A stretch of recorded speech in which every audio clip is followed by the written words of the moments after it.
Bonjour les amis, bonjour et j'espère que vous allez bien, toutes et tous, et que le week-end se passe très bien pour vous et pour chacun. Alors aujourd'hui, je voudrais aborder une question. Je pense que c'est davantage une question purement de malaise social. Parlons-en s'il vous plaît. Là, j'ai vu récemment encore des déclarations d'un certain nombre d'acteurs politiques autour de la question, et je me dis peut-être qu'il faut s'intéresser davantage à la question, puis voir ce qu'il en est concrètement. De quoi on parle dans cette capsule? Eh bien, je voudrais parler de l'affaire des contrats passés entre la République du Congo, notre pays. Il faut toujours rappeler, je ne suis pas un... non, quand je parle du Congo, c'est parce que ça m'intéresse au plus haut point, d'autant plus que je suis un citoyen congolais. Et à ce titre, nous avons donc droit de citer, nous avons droit à une opinion, tant qu'elle reste justement une opinion éclairée, puis dans le sens justement d'éveiller et d'éclairer la lanterne. D'abord, il faut dire une chose, avant même d'aborder la question du contrat à proprement parler, rappelons ce qui est le Congo, notre pays.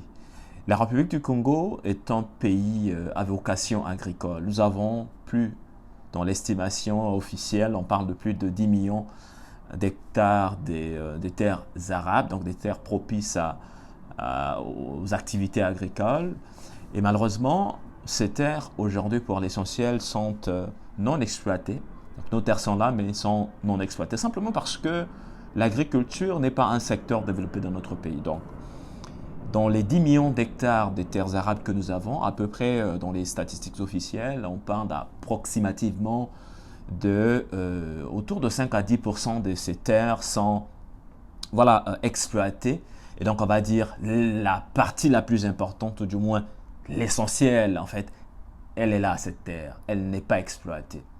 Et donc, est-ce que, puisque la terre appartient à l'État, c'est l'État qui est le propriétaire de la terre relève donc de la domanialité publique. Donc, est-ce que si l'État, parce que la terre est là, disponible, puis non exploitée, et que il y a un acteur privé. Donc là, je donne un contexte général, avant d'aller dans le contexte spécifique de la question touchant justement des accords passés avec le Rwanda pour la concession de nos terres.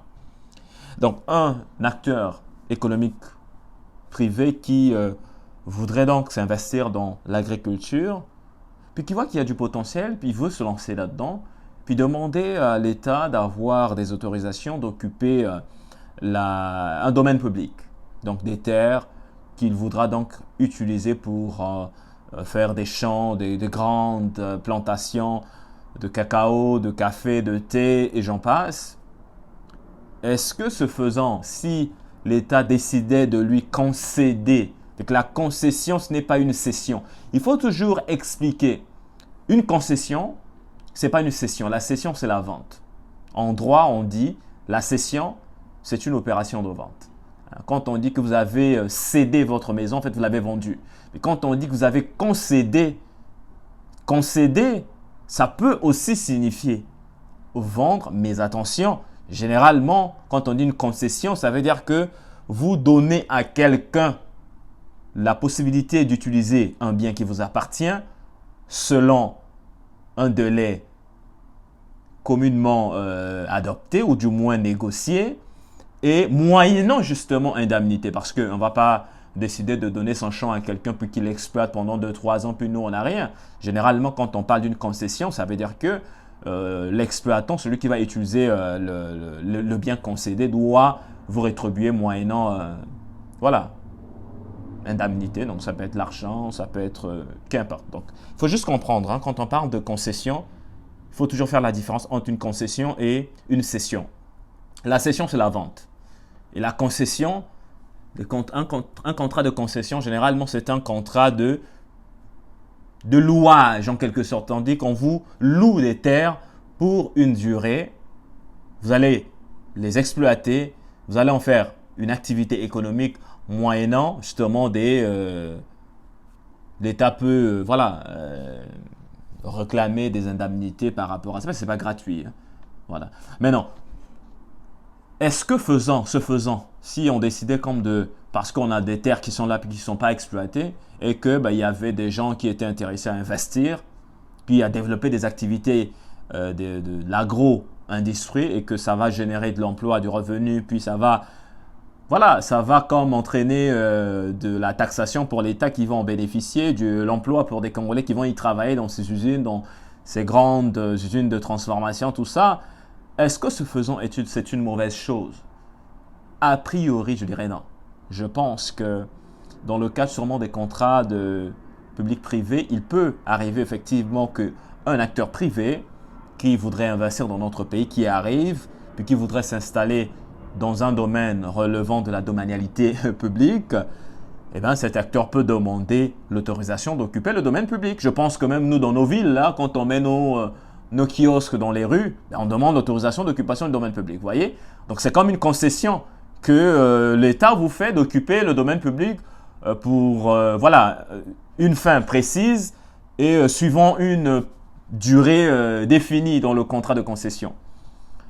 Maintenant, dans le cas d'espèces, il s'agit quand même des contrats éminemment importants. Et qu'est-ce qui fait qu'aujourd'hui, ces contrats passés avec la République du Rwanda suscitent autant d'effervescence, suscitent autant de questionnements? Eh bien, parce qu'il y a deux choses. Primo, le Rwanda aujourd'hui est un pays qu'il ne faut pas oublier le rôle important, pour ne pas dire prépondérant, dans le conflit en République démocratique du Congo, notamment à l'est de la République démocratique du Congo. Donc ce pays qui, d'un point de vue des rapports des experts des Nations Unies, est reconnu, hein, et même d'ailleurs la France, les États-Unis, tout ça, épingle le rôle du Rwanda dans la rébellion du M23 en République démocratique du Congo. Donc ce pays qui traîne ce passif-là, alors on me dira, oui, mais les États n'ont pas d'amis, n'ont que des intérêts. Oui, mais n'oublions pas qu'ici, on parle quand même de l'agression d'un pays avec qui nous avons des liens naturellement et historiquement, je vais dire, établis. C'est juste pas possible de... On ne peut pas faire autrement. Tu sais, la République du Congo, la République démocratique du Congo, de par le nom déjà, de par l'histoire, de par la proximité, Brazzaville et Kinshasa, les deux capitales les plus rapprochées au monde, de par l'histoire, de par la langue commune, hein, Tolo-Baralinga, la Bisotou. Hein. Vous voyez que tout nous lie avec la République démocratique du Congo, les ethnies, les liens de sang, hein, avec les mariages, le mixage entre nos deux peuples. Donc aujourd'hui, évidemment, cette question de voir que le Rwanda vient dans notre pays prendre des terres qui sont juste à proximité ou du moins en face de la République démocratique du Congo, qui accuse le Rwanda d'être son bourreau, quelque part, les voisins se disent que ces terres vont servir de base arrière pour des activités de subversion en République démocratique du Congo. Donc le contexte géopolitique régional ou du moins sous-régional fait que un tel contrat est très, mais alors très mal vu. Encore que c'était un autre pays, l'Éthiopie ou je ne sais pas l'Allemagne qui viendrait au Congo développer des activités agro-industrielles ou de prendre des terres, demander l'autorisation d'occuper des terres publiques pour faire l'agriculture ou l'élevage, ça n'aurait pas suscité, je pense, la même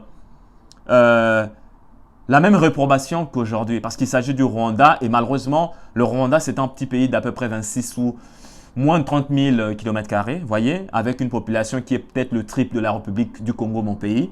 Donc, c'est un pays qui est en quête de l'espace. Et pour toutes sortes de raisons, pour toutes sortes de circonstances, ça fait que ces accords sont très mal vus. Voilà, dans l'opinion nationale, mais même quand on voit le voisinage autour de nous, ils ne sont pas forcément d'accord avec ça. Mais là, là c'est peut-être, je crois, le premier aspect de la question. Deuxième aspect, je dirais que ces contrats, ces accords ont été passés dans une certaine opacité. Quand même, on se pose des questions, mais ça a été discuté par qui? On parle quand même des terres publiques qui vont être concédées et dans ce genre d'opération, la coutume, voilà, la pratique congolaise en la matière, juridique congolaise en la matière, voudrait que de tels accords passent par du moins un processus de ratification de nos députés. Donc la question arrive à la table de l'Assemblée nationale pour que ça fasse le débat nécessaire et que les représentants du peuple se déterminent sur la question. Mais je ne sais pas si vous avez souvenir de ce que cette question est passée à l'Assemblée nationale, puis ça a suscité le débat voulu dans ce genre d'affaires, dans ce genre de matière. Eh bien, malheureusement, ça n'a pas été le cas. Et donc, on ne comprend pas comment est-ce que des accords aussi importants, touchant quand même, tu sais, la terre, ça relève d'un domaine de souveraineté, et que le Parlement de la République ne s'est jamais prononcé sur la question. Pourquoi autant d'opacité alors que si précisément ces accords sont bénéfiques pour la République, donc par ricochet pour les Congolais, mais pourquoi alors, diantre, ces accords n'ont pas respecté le processus juridique normal dans une telle matière? C'est ça les questions qu'on se pose. Et l'ensemble justement de ces circonstances, parce qu'entendez-nous quand même, ce qui est fait pour le bien du peuple devrait à mon sens respecter la loi du peuple. Et la loi du peuple, c'est la loi, simplement. Mais quand on ne respecte pas le minimum, les préalables nécessaires, puis qu'on va dans une forme de précipitation, qui en tire le véritable profit? Est-ce que c'est réellement l'État qui va en bénéficier ou c'est les particuliers? On se pose des questions. Mais voyez que c'est un ensemble, c'est l'attelage de ces circonstances qui fait qu'aujourd'hui, on doute justement de la sincérité de ce qui a été conclu et que véritablement les Congolais se disent, mais on dirait qu'on a vendu la terre, on a vendu une partie du pays au Rwanda qui a besoin des terres par ailleurs, hein, même pour vivre. Hein. Le Rwanda a besoin de terres justement. Et donc, même si intellectuellement on peut se dire, bah, c'est une concession c'est un temps déterminé, puis c'est pas la vente, on n'a pas vendu, c'est pas une cession. Mais les circonstances, le flou autour justement de la conclusion de tels accords nous emmène justement à une conclusion qui est que c'est rien de bon là. Ça n'augure rien, mais alors rien de bon. Alors, je pense que le gouvernement devrait, à mon sens, rétro-pédaler sur la question parce que les gens sont dans un malaise, mais alors qui est réel. Puis j'ai vu encore récemment les déclarations des acteurs politiques et la société civile, notamment si s'y mêle. Mais dans nos débats, dans nos espaces publics, on voit bien que la question suscite beaucoup d'inquiétudes, beaucoup d'interrogations. Et malheureusement, la dernière communication du Premier ministre, chef du gouvernement sur la question, n'a pas été aussi convaincante. Franchement, le Premier ministre n'a pas été en mesure de convaincre les Congolais du bien fondé de ces accords. Parce que si précisément ces accords ont été ou seraient bénéfiques pour les Congolais, mais qu'ils respectent la loi du pays, mais qu'ils respectent justement le processus normal, parce que nous sommes dans un état de droit, on ne peut pas décider comme ça dans un bureau, signer des accords qui engagent la République sans respecter un certain nombre de préalables juridiques. Puis nous avons des lois quand même dans notre pays qui permettent à l'État d'opérer, de passer ce genre de contrat, mais dans le respect, justement, encore une fois, nous avons un code de passation des marchés publics, nous avons un Parlement qui a des matières relevant de sa souveraineté, et donc il n'est pas normal qu'on passe outre le vote de l'Assemblée nationale, donc du Parlement par extension, sur une matière aussi importante, parce qu'il s'agit de la terre, et la terre appartient au peuple. Donc voilà, j'ai dit, je vous remercie d'ici là pour une prochaine chronique. Portez-vous bien, Montez.